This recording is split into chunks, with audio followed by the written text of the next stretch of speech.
Assalamualaikum warahmatullahi wabarakatuh. Halo anak-anak semua, apa kabar kalian? Hari ini berjumpa lagi dengan Ibu Septi Ratnawati. Hari ini kita akan mempelajari materi PPKN ya, tentang makna-makna dari sila-sila Pancasila. Yuk kita mulai.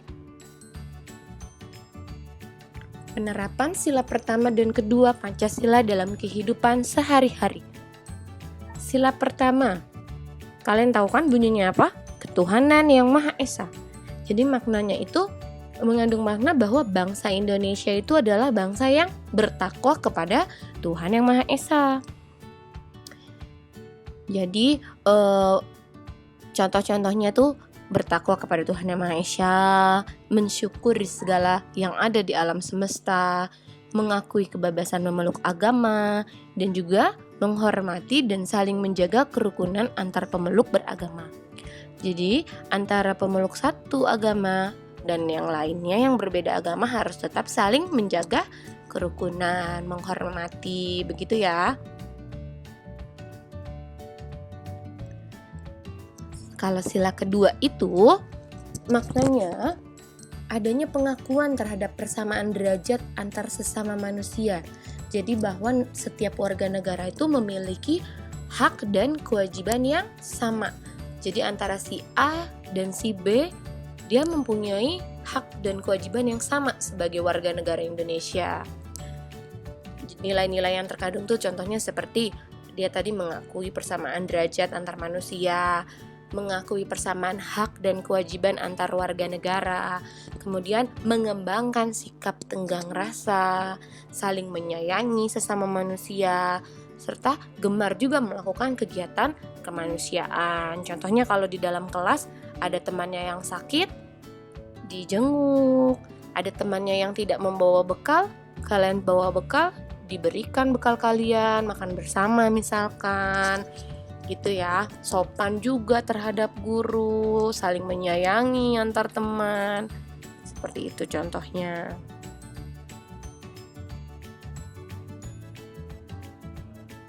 Sekarang adalah sila ketiga. Bunyinya aja persatuan Indonesia ya. Jadi bersatu gitu. Masyarakat Indonesia itu kan memiliki beragam agama, suku, bangsa, budaya, sosial, serta ekonominya yang beragam. Karena kita tuh bangsa yang majemuk, bangsa yang besar. Jadi terdiri dari berbagai macam keragaman. Gitu ya. Tapi tetap harus bersatu. Jadi adanya perbedaan itu tidak boleh menyebabkan perselisihan, tetapi harus menjadi sebuah kebersamaan. Jadi membuat Indonesia itu semakin kaya, budayanya banyak gitu ya. Kita harus saling mendukung meskipun berbeda budaya dengan temannya.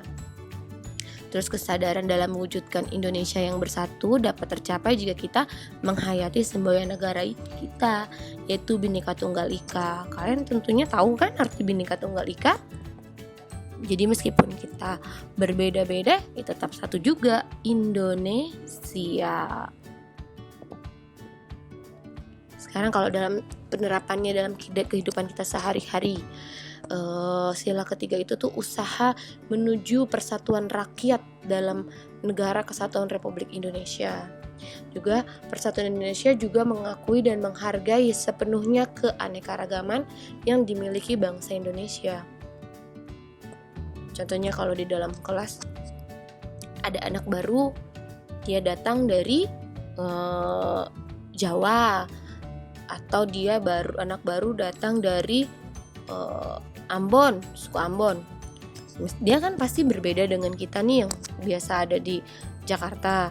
Kita harus menghargai, harus diajak main bareng bersama. Itu namanya kita mengamalkan pengamalan Pancasila sila ketiga, yaitu bersatu gitu. Jadi menghargai sepenuhnya keberagaman yang ada di dalam kelas kita gitu ya. Nah nih contohnya lagi, bekerja sama demi kepentingan bangsa dan negara di atas kepentingan pribadi dan golongan. Kemudian yang kedua, rela berkorban demi kepentingan bangsa dan negara. Yang ketiga, mengembangkan rasa bangga dan cinta tanah air dan bangsa, dan mengembangkan persatuan Indonesia atas dasar tadi yang udah Ibu bilang, Bhinneka Tunggal Ika. Jadi contohnya tadi itu ya, misalkan kalian nih mau beli tas, kalian harus bangga menggunakan tas produk dalam negeri. Jadi jangan bangga kalau menggunakan produk luar negeri. Jadi bilangnya, ini bagus nih, keren menggunakan tas merek luar negeri gitu. Jadi jangan ya, perwujudan rasa cinta kita terhadap Indonesia, sila ketiga Pancasila, yaitu kita bangga menggunakan produk dalam negeri. Bangga kita menggunakan batik karya Indonesia. Bangga juga kita menggunakan tadi Ibu bilang ya, tas dalam Indonesia, produksi dalam negeri. Sepatu kita bangga menggunakan sepatu buatan Indonesia, begitu contohnya ya. Nah, sekarang kalian coba perhatikan gambar ini. Ini menurut kalian apakah sudah menerapkan pengamalan Pancasila sila ketiga? Kalau sudah, kira-kira apa ya manfaatnya nih melakukan ini? Nanti tulis di kolom komentar ya. Oke, sekarang kita bahas penerapan nilai-nilai Pancasila sila keempat. Sila keempat mengandung makna pemerintahan dari rakyat, oleh rakyat, dan untuk rakyat dengan cara musyawarah untuk mencapai mufakat.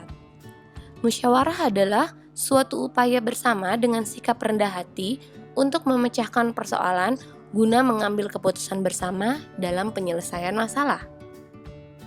Jadi kita kalau untuk menyelesaikan masalah nih harus dibicarakan dengan kekeluargaan, musyawarah tadi untuk mencapai suatu kata mufakat. Gitu ya. Nah, ini makna-makna yang terkandung dalam sila keempat. Mengutamakan kepentingan negara dan masyarakat, tidak memaksakan kehendak kepada orang lain, mengutamakan musyawarah dalam mengambil keputusan untuk kepentingan bersama, menerima dan melaksanakan hasil musyawarah dengan rasa tanggung jawab, serta melaksanakan musyawarah dengan akal sehat dan sesuai dengan hati nurani yang luhur. Jadi misalkan nih di dalam kelas nih, contoh yang paling gampang dan sering kalian rasakan adalah saat memilih ketua kelas dan perangkat kelas lainnya. Pasti nanti akan dimusyawarahkan bersama. Atau mungkin juga pembagian kelompok belajar. Kalian nanti akan bermusyawarah juga. Atau bisa juga menentukan liburan sekolah, bisa juga. Misalkan kalian sekolah ingin melaksanakan study tour, kalian akan bermusyawarah perginya kemana, itu juga bisa, gitu ya.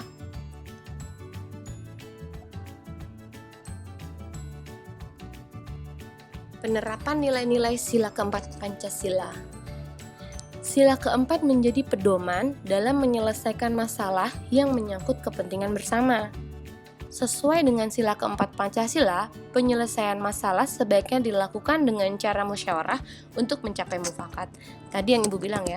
Jadi option yang pertama banget dilakukan kalau setiap menemukan masalah itu adalah musyawarah. Dimusyawarahkan oleh seluruh pesertanya misalkan untuk mencapai suatu kata mufakat. Kalau nanti memang sudah tidak bisa mencapai kata mufakat, yang langkah terakhir yang dilakukan biasanya kita melakukan voting atau pengambilan suara terbanyak. Tapi tetap sebelum itu harus dimusyawarahkan terlebih dahulu, begitu ya. Intinya dari sila keempat itu adalah musyawarah untuk mencapai mufakat. Nah, ini contoh dalam pengamalan kehidupan sehari-hari. Contohnya melakukan musyawarah untuk menentukan jadwal ronda di lingkungan rumah, mengikuti pemilihan umum, misalkan memilih presiden dan pemilihan kepala daerah, mengikuti pemilihan ketua kelas dengan tertib, tadi udah Ibu bahas sebelumnya ya. Kemudian yang keempat, tidak memaksakan kehendak dalam suatu musyawarah yang diikuti. Jadi kita sebagai peserta musyawarah mempunyai hak yang sama dan kewajiban yang sama kan. Seperti hak kita berhak dalam saat musyawarah itu kita berhak mengemukakan pendapat. Jadi menyampaikan pendapat kita itu merupakan hak kita. Tapi dengan catatan pendapat yang kita sampaikan harus sopan tentunya. Dan kewajiban kita sebagai peserta musyawarah adalah melaksanakan setiap hasil keputusan musyawarah dengan penuh tanggung jawab. Begitu ya. Sekarang kita bahas adalah penerapan sila kelima Pancasila dalam kehidupan sehari-hari. Sila kelima Pancasila bermakna tujuan bangsa Indonesia adalah tercapainya masyarakat yang adil dan makmur, baik secara lahir maupun batin. Keadilan merupakan salah satu tujuan negara Indonesia sebagai negara hukum. Penegakan keadilan akan membuat kehidupan masyarakat Indonesia menjadi aman, tentram, dan sejahtera. Oke, pengamalan Pancasila sebagai sila kelima ya.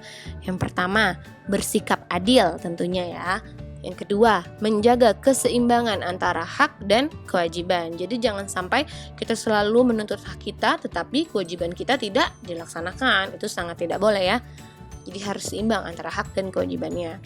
Kemudian kita juga harus menghormati hak-hak orang lain. Terus suka memberi pertolongan kepada orang lain. Tidak bersifat boros dan bergaya hidup mewah. Jangan sampai kalian nanti bergaya hidup mewah ya. Itu tidak sesuai dengan pengamalan Pancasila sila kelima. Tidak melakukan perbuatan yang merugikan kepentingan umum. Contohnya kita lagi di tempat umum, kita nggak mau ngantri tuh. Misalkan kita mau beli minuman, mau bayar minumannya, kan antri. Kita tahu-tahu menyela kerumunan, itu sangat tidak berdasar kepada pengamalan Pancasila sila kelima ya nak. Terus yang berikutnya, menghargai hasil karya orang lain. Tentunya kita harus selalu menghargai hasil karya orang lain. Nah, ini yang tadi Bu bilang salah satu contohnya adalah menabung, hidup hemat ya. Itu pengamalan Pancasila sila kelima. Kita juga perlu mengamalkan sila-sila Pancasila terkait dengan hewan loh. Misalnya hewan peliharaan ya. Kita harus merawat dia, memberikan makan. Itu juga salah satu perwujudan dari pengamalan Pancasila. Nah, sikap menyayangi hewan peliharaan sebagai bukti rasa syukur kita terhadap anugerah Tuhan. Ya kan, Tuhan sudah memberikan kita makhluk hidup yang lucu tuh kucing, kita pelihara, itu kita wujud kita memelihara kucing itu dengan baik, ya rasa syukur kita juga terhadap ciptaan Allah, ciptaan Tuhan. Kemudian yang kedua, merawat hewan peliharaan yang lagi sakit, itu masuk ke pengamalan yang kedua. Bangga terhadap beragam hewan yang ada di Indonesia, itu termasuk sila ketiga. Kan di Indonesia banyak sekali ya binatang-binatang, hewan-hewan yang hanya ada di Indonesia, itu kita harus bangga. Terus kita juga berdiskusi untuk membagi tugas merawat hewan peliharaan. Itu juga termasuk pengamalan Pancasila keempat.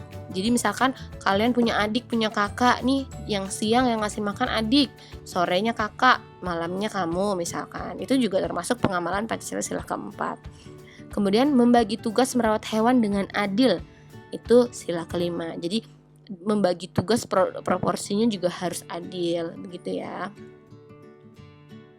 Merawat tanaman juga ya.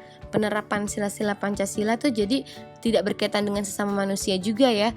Tadi yang udah Ibu bahas contohnya merawat hewan peliharaan.